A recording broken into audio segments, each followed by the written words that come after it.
आज हम लोग थर्ड सेमिस्टर का एपी और जीपी मैथ्स का में से एपी और जीपी पार्ट को हम लोग स्टार्ट करेंगे।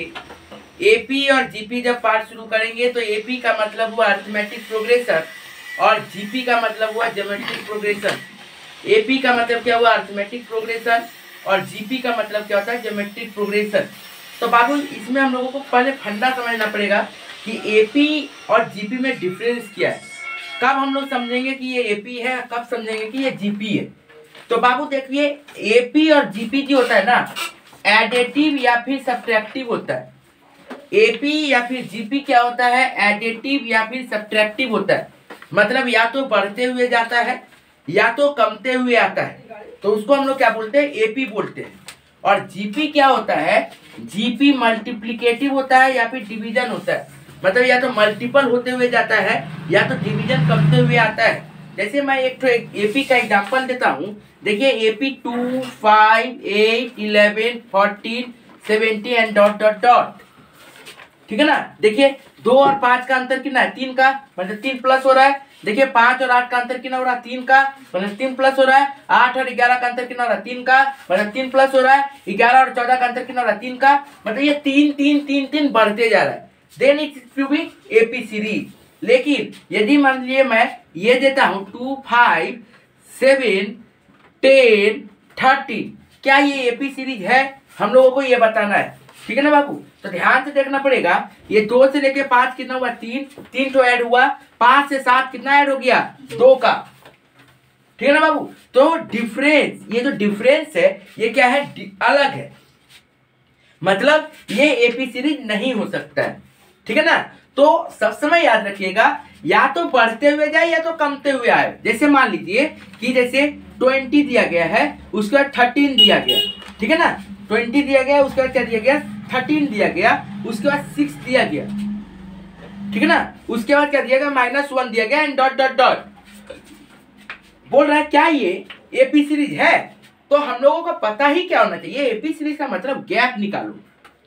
ठीक है ना। 20 और 13 कम रहा है -7 से, फिर 13 में से 6 कम रहा है -7 से, फिर 6 -1 कम रहा है -7 से। It mean sir same proportion से कमते हुए जा रहा है, मतलब ये भी एपी होगा। तो या तो बढ़ते हुए जाए या तो कमते हुए आवे। ठीक है ना। एपी का मतलब भी होता है एडिटिव में जाए या फिर सब्ट्रैक्टिव में आए, लेकिन कॉमन होना चाहिए। ठीक है ना।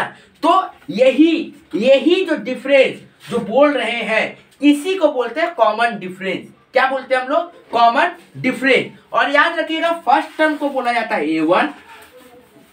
A1 मतलब क्या हो गया फर्स्ट टर्म। A2 का मतलब क्या हो गया सेकेंड टर्म। उसी तरह से A3 का मतलब थर्ड टर्म। ठीक है ना। इसी तरह ये क्या होता है nth टर्म तक जाता है, मतलब लास्ट टर्म nth टर्म तक जा सकता है। ठीक है ना। अब जब भी याद रखिएगा nth टर्म तक जब जाएगा तो सब समय D हम लोग कॉमन डिफरेंस को क्या बोलते हैं D बोलते हैं। D इक्वल टू क्या कहलाता है कॉमन डिफरेंस कहलाता है। D इक्वल टू क्या कहलाता है common difference. D equal to क्या कहलाता है कॉमन डिफरेंस कहलाता है।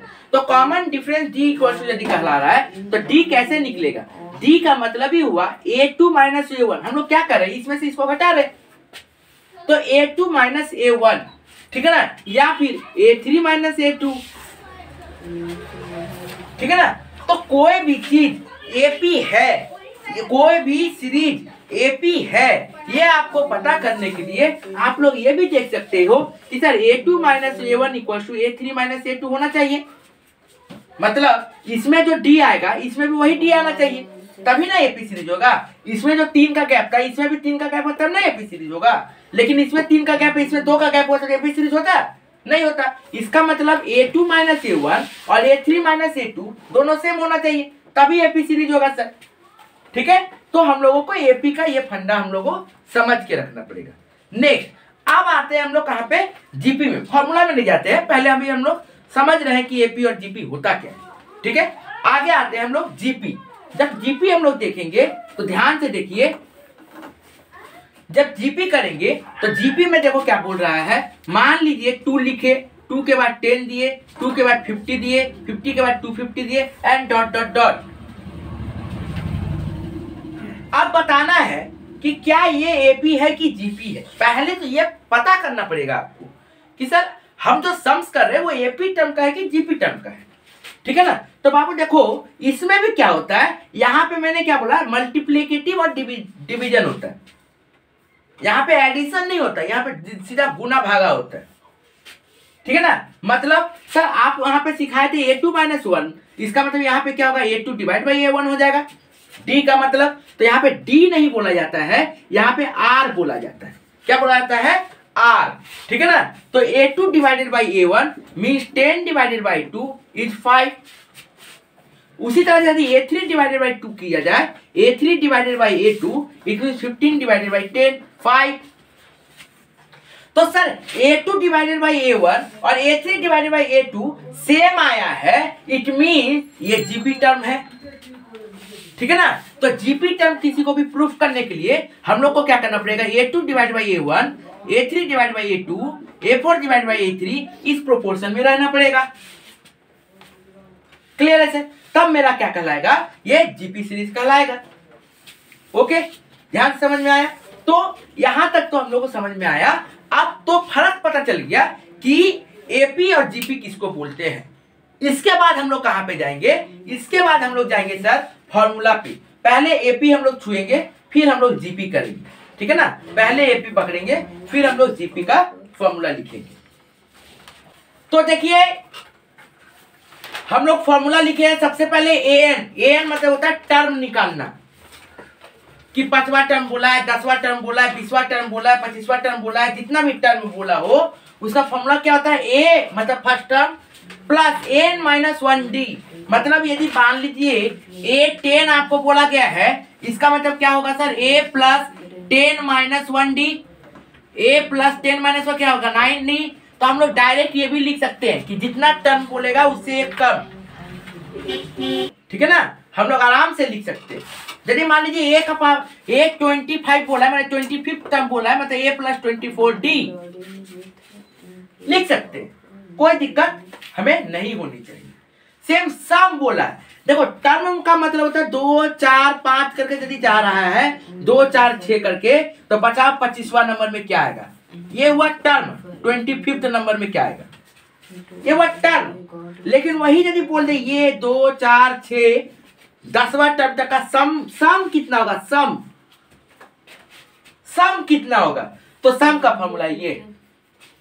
जैसे जैसे हम लोग सम्स करते जाएंगे वैसे वैसे में फॉर्मूला को भी समझ में आएगा कि कैसे शॉर्टकट करेंगे। और एपी क्वेश्चन को कैलकुलेटर से ज्यादा सवाल करेंगे हम लोग, बोर्ड में कम और कैलकुलेटर ज्यादा यूज करेंगे, ठीक है ना। मैंने बोल दिया था मैराथन क्लास में सभी कोई के पास कैलकुलेटर होना चाहिए, नहीं लाया हुआ तो बहुत मार मारेंगे हम लोग, खेल के मारेंगे। आइए देखिए उसके बाद क्या दिया, 1 + 2 + 3 + 4 यदि इस टर्म में प्लस करना हो तो n + 1 / 2 हो जाता है डायरेक्ट सम का। नेक्स्ट 1² + 2² + 3² + 4², इस तरह का टर्म हो तो डायरेक्ट ये फॉर्मूला लग जाएगा, तुमको कोई जीपी एपी का फॉर्मूला लगाने की दरकार नहीं है। नेक्स्ट a³ 1³ + 2³ + 3³ इस तरह का टर्म हो तो डायरेक्ट n + 1 / 2 का होल स्क्वायर का फॉर्मूला लग जाएगा। डायरेक्ट आपको कुछ भी करने का दरकार नहीं पड़ेगा।